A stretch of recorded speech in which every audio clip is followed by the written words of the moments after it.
حبايبي الحلوين، حبايب بلاي موبل. احنا دلوقتي بنقرا كتاب عن المستشفيات. جنة ورؤى معجبين بالموضوع ده قوي.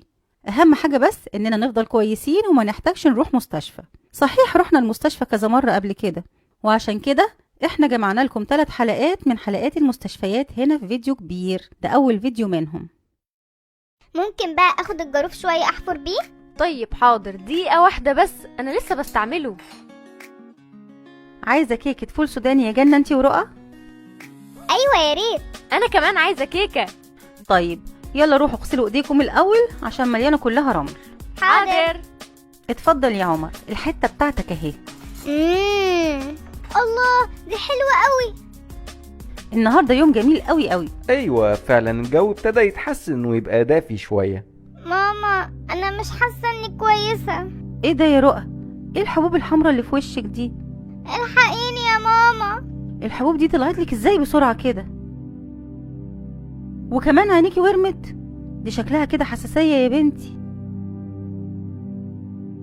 عبير، الموضوع شكله خطر. من فضلك نايميها على الكرسي حالا. ارفعي رجليها لفوق وغطيها ببطانيه وانا هكلم الدكتور فورا. ارفعي رجلك لفوق يا حبيبتي واهدي خالص ونظمي تنفسك. هي مالها رؤى يا ماما؟ فيها ايه؟ شكلها كده يا جنة حساسيه قويه من حاجه معينه. الغريبه ان عمرها ما كان عندها حساسيه ضد حاجه قبل كده.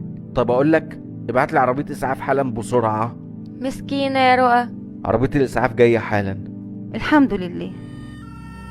انا سامع سرينة عربيه الاسعاف. السلام عليكم. وعليكم السلام. اسمها ايه البنوتة؟ رؤى. يا رؤى، انت شجاعة قوي على فكرة. انا محتاج اكشف عليكي دلوقتي. كان عندها حساسية من حاجة قبل كده؟ لا خالص يا دكتور. هي كانت حاجة من شوية؟ طيب ايوه، كيكه فول سوداني. كده لازم ناخدها المستشفى. هاتوا النقالة فورا. انا بتوقع ان عندها حساسية من الفول السوداني. ما تخافيش يا رؤى، دي حاجه بسيطه ان شاء الله. ممكن حضرتك تركبي معانا في عربية الاسعاف يا مدام عبير؟ ايوه حاضر طبعا. برافو عليك يا رؤى، انت قوية جدا. ما تخافيش، ماما معاكي. الاكسجين اللي على مناخيرك ده عشان تعرفي تتنفسي كويس يا حبيبتي. يا رؤى، أنا عايزة أروح مع رؤى يا بابا. ما ينفعش يا جنة، ماما راحت معاها خلاص. احنا بقى هنحصلهم بالعربيه. يلا بينا نركب سوا.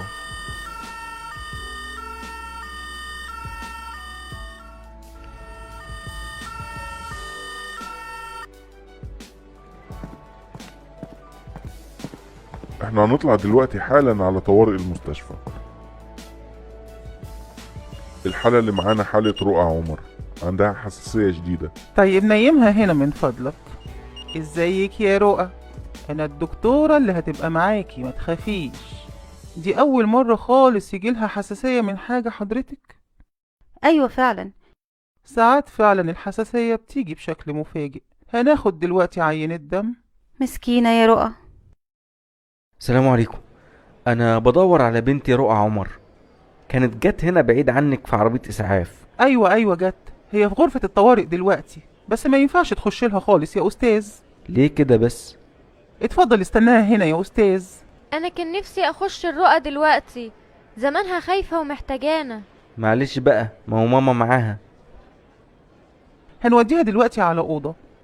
أهم هناك أهم. ازيك يا رؤى؟ هي عامله ايه دلوقتي؟ الحمد لله احسن. معلش يا رؤى بقى، هتستني معانا شوية لغاية ما تتحسني يا حبيبتي. حاضر. هنركب لك شوية أجهزة كده، ما تخافيش منها. هتتحسني بسرعة بإذن الله، وأنا هبص عليكي من وقت للتاني. على الأقل خالص هتفضل موجودة معانا الليلة. في هنا سرير ليكي. شكرا. أنا هبقى أعدي عليكي تاني يا رؤى يا حبيبتي. باي. باي. مسكينة يا رؤى يا حبيبتي، كده يبقى عمرك ما هينفع تاكلي فول سوداني تاني. ايوه للأسف بقى. ايوه يا رؤى، من هنا ورايح لازم تاخدي بالك قوي وتقري مكونات اي حاجه هتاكليها كويس. طيب انت هتفضلي معايا في المستشفى يا ماما؟ اصلا انا خايفة يحصل حاجة تاني ومعرفش اتنفس. طبعا هفضل معاكي يا رؤى، بس ما تخافيش، الحاله دي مش هتجيلك تاني. انا هزق السرير بتاعي اخليه لازق في السرير بتاعك عشان ما تحسيش باي خوف خالص. طيب انا هروح البيت بقى اجيب لكم هدوم وطلباتكم واجي. شكرا يا عمر، ربنا يخليك لينا. بس انا عايزه افضل هنا يا بابا. طيب خلاص خليكي، هروح انا وهاجي على طول. هنعمل ايه بقى دلوقتي؟ مش عارفة بجد، انا زهقانة قوي. ازيكم؟ انا جاية ابص على رؤى. عاملة ايه دلوقتي يا حبيبتي؟ على الاقل بقت بتضحك تاني يا دكتورة. طيب كويس قوي، ده خبر يفرح. ايوه انا احسن كتير دلوقتي. طيب انا محتاجة اكشف على صدرك بالسماعة يا حبيبتي. تمام قوي. الطفح الجلدي والورم بيقل بصورة كويسة. انا هاجي تاني اشوفها بكرة الصبح اول حاجة، لكن لو حصل جديد بالليل كلميني فورا. حاضر، شكرا. انا عندي فكرة يا رؤى، هدور في اوضة اللعب هنا في المستشفى واشوف عندهم اي كتاب نقراه سوا. يا ريت يا جنة. طيب انتي عارفة أوضة اللعب دي فين؟ ايوه، انا اصلي شفتها قبل كده وعارفة مكانها.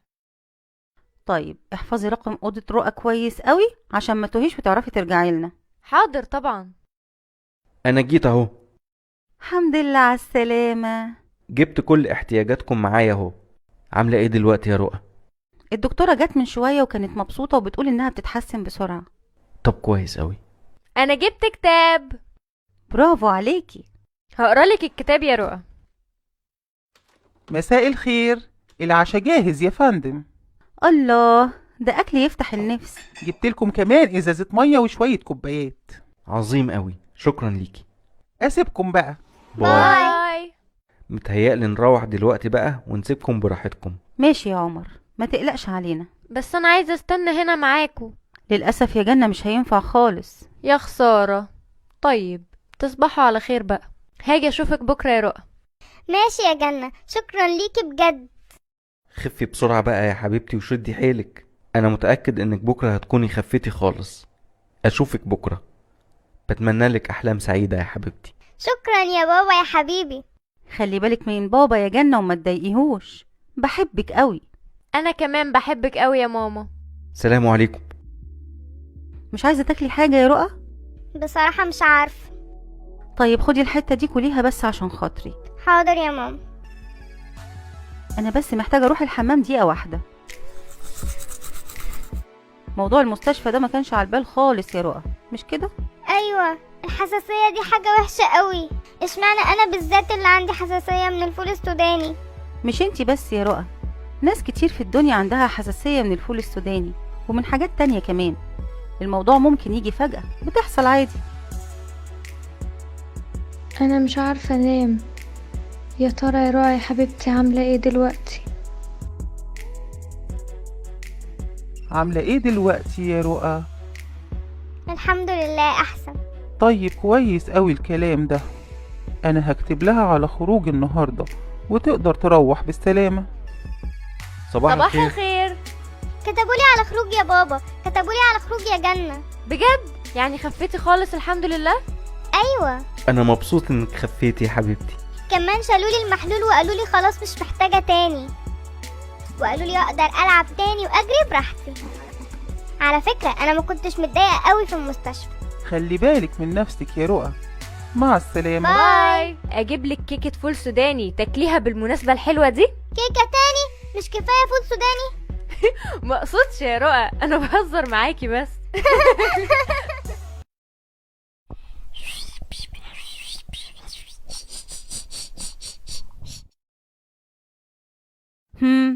هو ايه اللي بيحصل بالظبط؟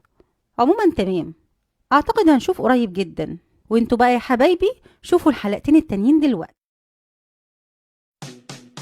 يا بنات بصوا مين جه. حسن وحسين. ازيكم؟ الله، الأوضة دي جميلة قوي. العبوا كويس بقى يا حبايبي.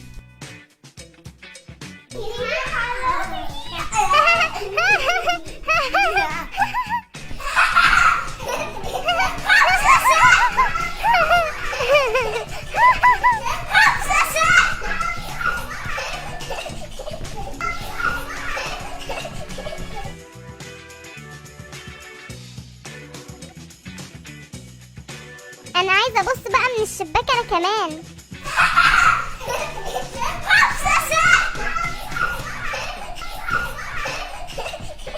ياه، يعني مش هينفع ياخد أي إذن أو أي أجازة؟ ازاي الكلام ده؟ ازيك يا طنط؟ ممكن العب مع جنة النهارده؟ ازيك يا مريم؟ طبعا ممكن، اتفضلي. اطلعي لها فوق، هي بتلعب في اوضتها. مريم ازيكم؟ مريم مريم مريم.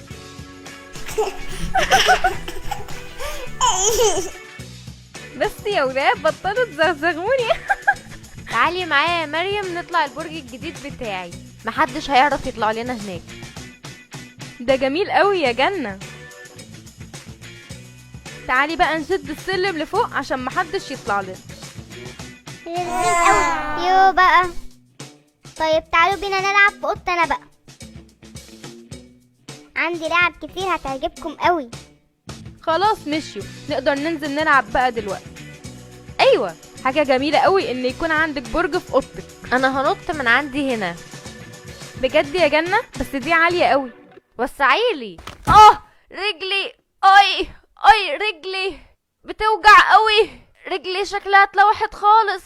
يا جنة، يا رب بس يكون وجع خفيف وهيعدي. جنة مالك؟ هروح انادي على ماما بسرعة. ماما الحقي، جنة نطت ورجلها وجعتها. يا خبر ابيض، ايه اللي حصل يا جنة؟ نطيت من على البرج بتاعي ورجلي وجعاني قوي قوي. طيب قادرة تقفي عليها ولا لا؟ لا، مش قادرة اقف عليها خالص، توجعني قوي يا ماما. يا رب بس ما تكونش رجلها اتكسرت. لا بإذن الله تيجي سليمة. مسكينة يا جنة، يا رب رجلك ما تكونش بتوجعك قوي. خليني ابص على رجلك كده يا جنة. يا حبيبتي دي ورمت خالص. ايه ده يا ماما؟ رجلي بقت تخينة قوي. هروح اجيب لك كمادات ساقعة عليها، لو ما اتحسنتش يبقى لازم نروح للدكتور. سلامتك يا جنة، هنروح احنا دلوقتي عشان ما نرخمكوش لو هتروحوا للدكتور. الله يسلمك يا طنط، مع السلامة. انا كمان الاحسن اروح دلوقتي يا جنة. يا رب رجلك تتحسن بسرعة. كلميني لما ترجعي من عند الدكتور، ماشي؟ حاضر يا مريم، سلام. تعالي دلوقتي بقى نحط لك تلج على رجلك. مش عارفة بقى، رجلي لسه بتوجعني قوي. طيب يبقى كده لازم نروح للدكتور عشان كمان نعمل على رجلك أشعة ونطمن عليها. انا مش قادرة حتى البس الشبشب، رجلي بقت تخينة قوي. مسكينة يا جنة. طيب تعالي أنا هساعدك. مساء الخير، بنتي رجلها بتوجعها وورمة علشان نطت من على مكان عالي. طيب أنا هاخدك معايا، أوضة الأشعة فاضية دلوقتي. مساء الخير. ياه، دي رجلك ورمة قوي يا حبيبتي. ايوه. هعمل لك دلوقتي أشعة إكس راي على رجلك وهنعرف نتيجتها بعد دقايق بسيطة. هنحط القميص الرصاص ده عليكي عشان يمنع الأشعة الضارة، وبعد كده هنعمل الأشعة وده مش هياخد وقت كبير. خلاص تمام. القميص الرصاص ده تقيل قوي. تمام كده خلصنا خلاص. هنحتاج بس نستنى وقت بسيط لغاية ما صورة الأشعة تطلع. يا رب بس ما يحطوليش جبس زي الولد اللي هناك ده. يا رب يا حبيبتي. جنة عمر، تعالي من فضلك. الحمد لله رجلك مش مكسورة، لكن للأسف عندك تمزق في الأربطة. تمزق في الأربطة؟ ده اللي هو ايه يعني؟ الأربطة دي هي اللي بتبقى ماسكة كل العظام في بعضيها. انت بقى جالك تمزق في الأربطة دي من النطة اللي نطتيها. ما تخافيش، بيخف. هعالج لك رجلك وهحط لك عليها ضمادة مرنة، حاجة كده زي الرباط.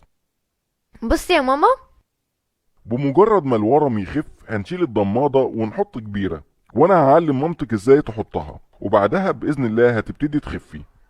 شكرا. خلاص كده خلصنا. معاكي عربية يا مدام؟ أيوة. دلوقتي هاخدك على الكرسي المتحرك ده أوصلك لعربيتك. طيب ماشي.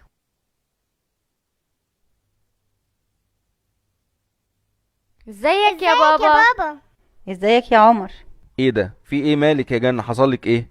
الحمد لله رجلي ما اتكسرتش، بس بعد ما الورم يخف المفروض هنربط رجلي بكبيرة.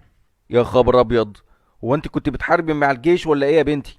لا، بس نطيت من على البرج اللي في اوضتي نطة غبية، ومش هعمل كده تاني. انا فعلا زهقانة قوي. انا عندي فكرة حلوة قوي، هحطلك مانيكير من بتاع ماما دلوقتي، حتى مع اللفة اللي في رجلك دي رجلك شكلها حلو.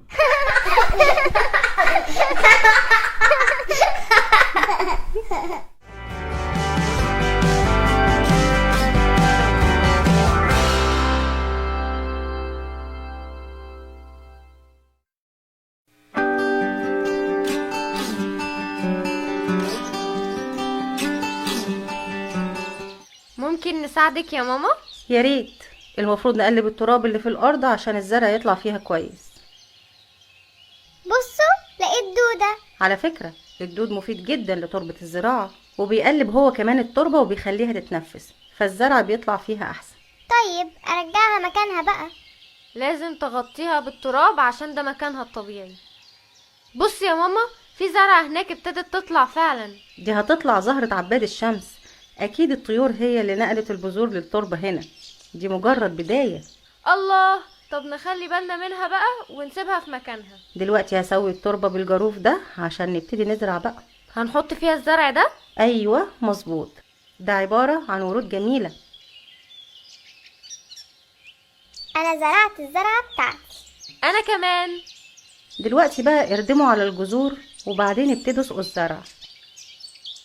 بابا بص زرعنا ايه؟ الله عليكم، شغلكم ممتاز. بفكر اقصقص من الشجرة اللي عمالة تكبر قوي جنب البيت دي. والله فكرة ممتازة. هروح اظبطها لك دلوقتي حالا. بابا انت بتعمل ايه؟ هساوي اوراق الشجرة واقصقص منها عشان كبرت قوي وممكن تخش لنا جوه البيت. وادي السلم حطيناه. من فضلكم بقى عايزكم تبعدوا بعيد خالص خالص عشان فروع الشجرة اللي هقصها ما تقعش عليكم تعوركم. حاضر. حاضر.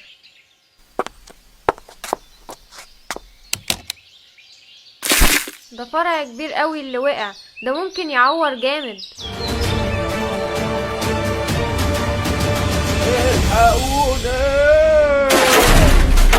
بابا وقع. بابا انت كويس؟ يلا ننادي ماما بسرعة. ماما ماما. ايه حصل ايه؟ بابا وقع وما بيتحركش. يا خبر ابيض. عمر انت سامعني طيب؟ ايوه سامع. يا دماغي. انا خايفة. يا رب بابا يكون كويس. يا رب. خليك مكانك ما تتحركش، اطلب الاسعاف فورا. بابا.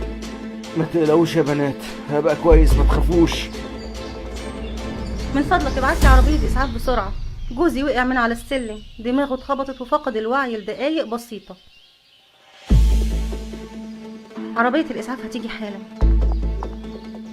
نام على البطانية دي، مريحة اكتر من الارض.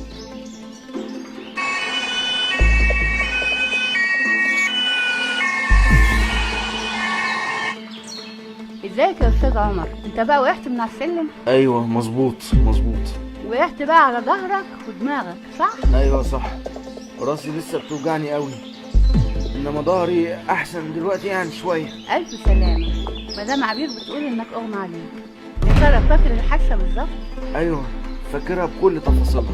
رجعت طيب ولا حاجه؟ لا خالص. هناخدك دلوقتي المستشفى عشان نعمل فحوصات طبيه، كمان محتاجين نتاكد ان مفيش نزيف داخلي. من فضلك هات النقاله عشان هننقله جوه العربيه. هنكون جاهزين قريب. احنا هنيجي وراكم على طول. ماشي. خلي بالك من نفسك. لازم احضر حاجاتنا بسرعة ونروح وراهم المستشفى فورا. بالراحه بقى وخلي بالك، ببطء وبالراحه. حاضر.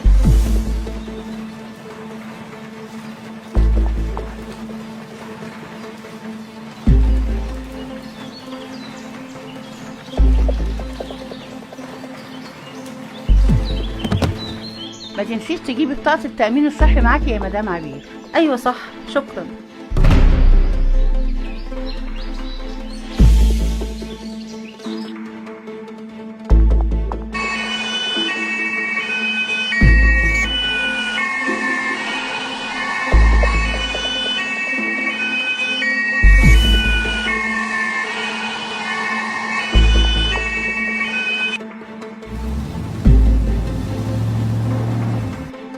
مساء الخير. جوزي جابوه في الإسعاف لقسم الطوارئ من شوية بسيطة، وادي البطاقة الصحية بتاعته. شكرا. جوز حضرتك فعلا وصل، لكنه بيخضع لفحوصات طبية دقيقة دلوقتي. للأسف مش هتعرفوا تشوفوه دلوقتي. من فضلكم اقعدوا في صالة الانتظار دلوقتي وانا هبلغكم اول ما ينفع تشوفوه.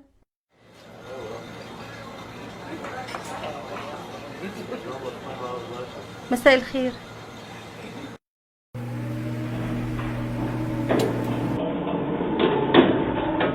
ودينا طلعنا اهو، وادي اوضه الاشعه. وكمان الأوضة فاضية، نام على مهلك وبالراحة. كل شيء تحت السيطرة. الموضوع بسيط خالص، هحط لك حاجات حوالين راسك تخلي راسك مرتاحة وثابتة. ازيك يا استاذ عمر؟ ازيك يا دكتور؟ الف سلام عليك يا راجل. هنعمل لك دلوقتي الاشعة عشان نطمن عليك. عايزك تسترخي خالص وما تتحركش. الترابيزة هتتحرك بيك لغاية ما دماغك تخش جوه في جهاز الاشعة المقطعية ده. الجهاز هيلف حوالين دماغك عشان يصور لنا اللي حاصل جوه دماغك بالظبط، ومن خلال الصور دي هنقدر نعرف الاصابات الداخلية، وهنقدر نعرف ان كان في نزيف ولا لا باذن الله. الأشعة هتاخد وقت حوالي 10 دقايق. ماشي تاخد اللي تاخده. هبتدي الاشعة دلوقتي. جميل خالص.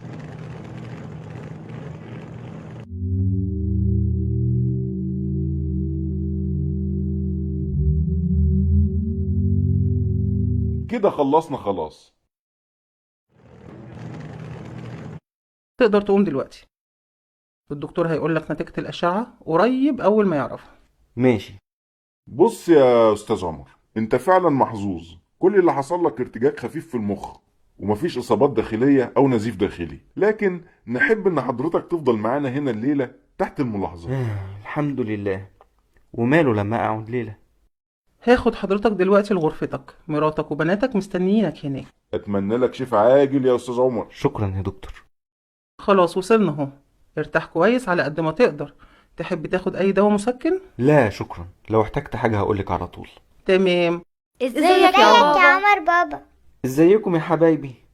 انا مبسوط اني شفتكم تاني. ما عنديش الا ارتجاج بسيط في المخ. الحمد لله انها جت على قد كده، ما تتصورش كنا قلقانين قد ايه. سلامتك يا بابا. الدكتور قال لي هبات معاهم هنا ليلة واحدة. ليلة ده كتير قوي. هي الزراير دي بتاعت ايه؟ ايه ده؟ اوب ايه؟ الله الله الله الله الله. السرير طلع لفوق يا خرابي ياما، ايه في ايه يا جماعة؟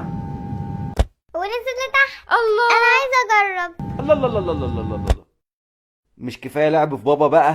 دي لعبة حلوة قوي يا بابا، عايزين نبات معاك بقى نلعب شوية.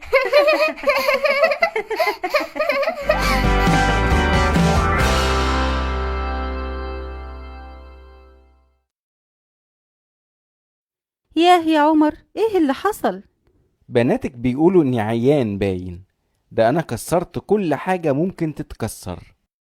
يا حرام، صعبت عليا. بس اعتقد لما يجي وقت اللعب على الترامبولين كل حاجة ساعتها هتبقى تمام قوي مرة تانية. ازيك؟ عجبك الفيديو؟ طب اعمل لنا لايك